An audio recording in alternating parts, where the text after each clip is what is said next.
আসসালামু আলাইকুম রহমতুল্লাহ। বন্ধুরা কেমন আছেন? আশা করি ভালো আছেন। আজকে আসলাম বাণিজ্য মেলায়। আসলে বাণিজ্য মেলায় খুবই সুন্দর এবারে সিস্টেমগুলো করেছে খুবই, তবে কি লক্ষ লক্ষ টাকা তারা হাতিয়ে নিচ্ছে। দেখা যায় কাগার বগা সবাই মনে করেন যেন টেকার পাগল।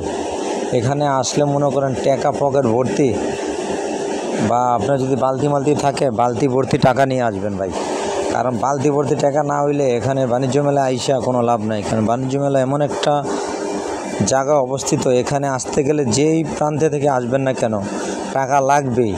আর হইছে এখানে ঢুকছি, প্রথম দেখছেন কত সৌন্দর্য, পরিবেশটা খুব ভালো লাগছে।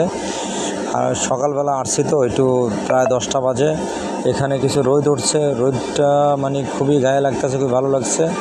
এমনিই মনে করেন চারপাশ কত সৌন্দর্যময় করছে, এবার খুব ভালো লাগতেছে, পরিবেশটা সুন্দর করছে।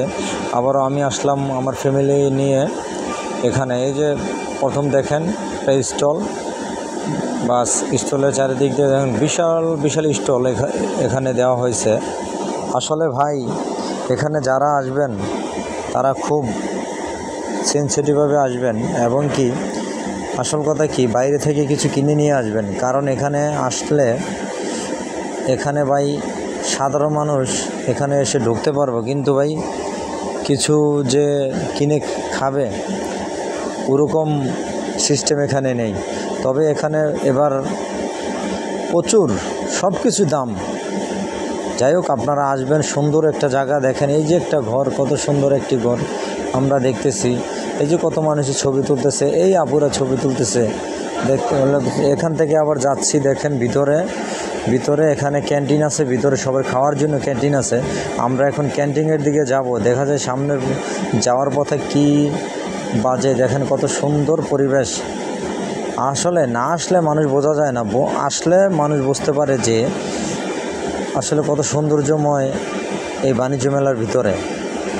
এখানে মনে করছেন বিভিন্ন, এখানে অনেক সময় ভালো ভালো কনসার্টগুলো হয়, ভিতরে অন্যান্য সময় মনে হয় এখানে শুটিংও চলে।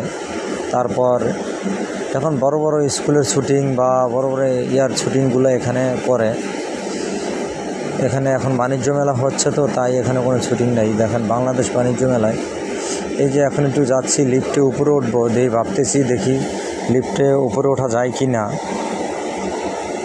যদি কোনো সমস্যা না হয় তাহলে মনে করেন যে এখানে উঠতে পারবো, আর সমস্যা হলে আর উঠতে পারবো না। কত মনোরম পরিবেশ, কত সুন্দর পরিবেশ। আসলে ভাই মাঝে মাঝে ফ্যামিলিদেরকে নিয়ে ঘুরবেন। দেখেন লিফটে যাচ্ছে, অনেক মানুষ আসতেছে। এখানে যে ভাইয়ের সাথে কথা বললাম, সেই ভাই বলে সরকারি লোক ছাড়া আজকে অ্যালাউ না, সাধারণ জনগণের জন্য এখানে ওঠা বন্ধ। কিন্তু যারা তাদের সরকারি আছে বা তাদের এখানে কর্মরত আছে তারা এখানে যেতে পারে অনেকজনে। এখানে আমার পিছনে অনেকজন মানুষ এখানে রয়েছে। তবে কিছু কিছু মানুষ থেকে আবার টাকা নিয়ে তারা উপরে উঠতে দেয়, ঠিক আছে। কিছু মানুষ মনে করেন টাকা দিয়ে, সিকিউরিটি গার্ডকে টাকা দিয়ে উপরে ওঠে। তবে কি ভাই ঘুষের বেলায় আমরা নাই, আমরা ঘুষমুক্ত বাংলাদেশ চাই, যাতে কোনো স্বৈরাচার মুক্ত বাংলাদেশ চাই। এই বাংলাদেশে যাতে কোনো ঘুষ কিছু না থাকে। দেখেন লিফটটা কত সুন্দর, এমনকি তিনি খাড়িয়ে রয়েছে। আমি তাকে বললাম যে এখানে কি যেতে দেওয়া হবে কি না, বলে যে না। আসলে ভাই এখানে শক্তের পক্ত নরমের জম, ঠিক আছে। যখন রাগ হয়েছি বাস তখন আসতে আমাকে বলে যে যান, কিন্তু আমি তো যাব না। কেন যাব না? উপরে গিয়ে আমার লাভ নাই। আর যখন ওর সাথে কথা কাটাকাটি হয়েছে তখন এখানে গিয়ে আর লাভ নাই। এই যে দেখছেন তাদেরই লোক একজন চলে যাচ্ছে, এই যে